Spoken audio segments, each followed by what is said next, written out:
La Jornada Zacatecas TV, un espacio de libertad.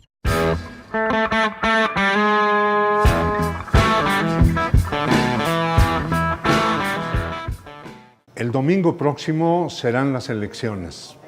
Todos vamos a ir a votar para ver quién será el nuevo presidente de la República.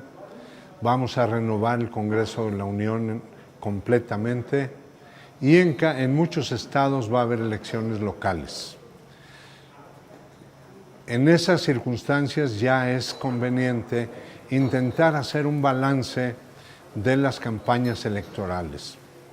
¿Cuál fue la estrategia de unos y otros?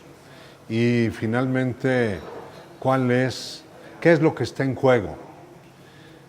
Desde mi punto de vista, solo había desde el principio dos proyectos. Uno, quienes pretenden que continúe la política del neoliberalismo que inició desde 1982. Esto es, la política de privatizaciones, de libre comercio, de austeridad para la mayoría, de grandes ganancias para las minorías, de trabajo precario, de debilitamiento de las organizaciones sindicales.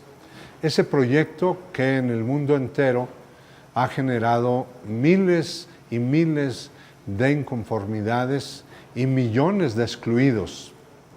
En México, por otro lado, está la fuerza política que propone cambiar ese modelo neoliberal. No había más.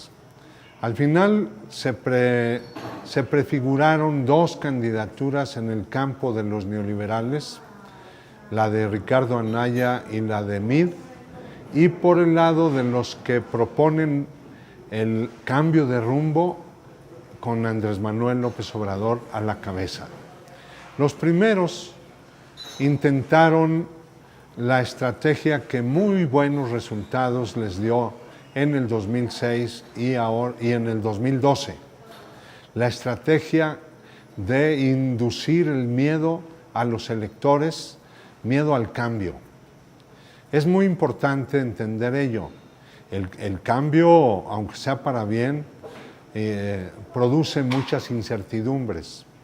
Y un pueblo como el mexicano, con una politización muy precaria, fue conducido a emitir un voto conservador, tanto en el 2006 como en el 2012, aunque no por ello las fuerzas del statu quo dejaron de hacer fraude electoral.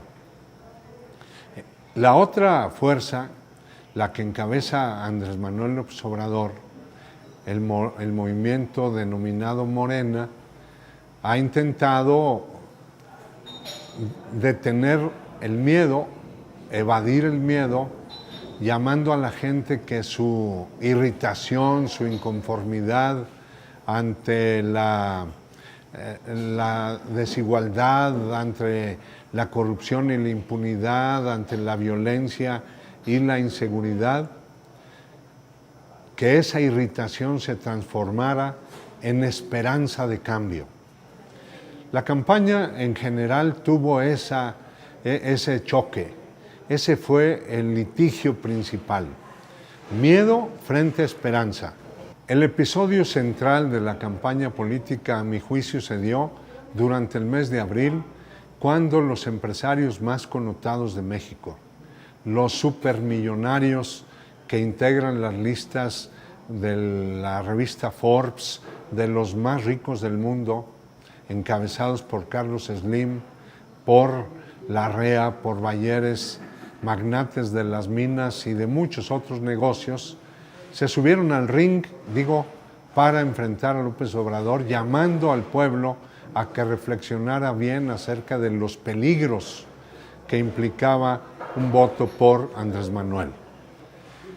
En ese momento, este candidato que representa el cambio no se arredró, sino que los enfrentó clara y francamente. Al mismo tiempo, un grupo de empresarios en las sombras hablaba con Ricardo Anaya para invitarlo a que pusieran en práctica la estrategia del voto útil. Decían, hay que convencer a Meade de que decline para que la gente se agrupe atrás de la candidatura de Anaya, el llamado voto útil. Sin embargo, ese episodio resultó un fracaso. Meade no estuvo de acuerdo en declinar en favor de Anaya. El propio Enrique Peña Nieto dejó muy claro que no estaban dispuestos a dar ese paso. Ambos, por abajo de la mesa, decían que Anaya sea el que decline. Finalmente no lograron hacerlo.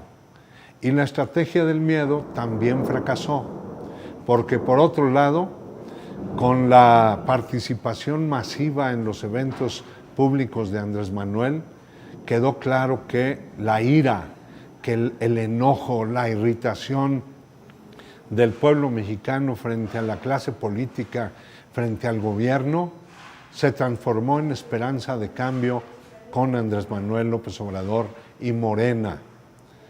Por ello, las encuestas no dejaron de reportar un crecimiento sistemático de la intención de voto por Andrés Manuel López Obrador.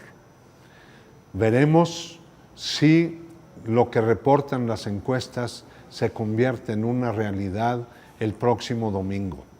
Vamos a ver si realmente la irritación, el enojo, la ira se convirtió en esperanza.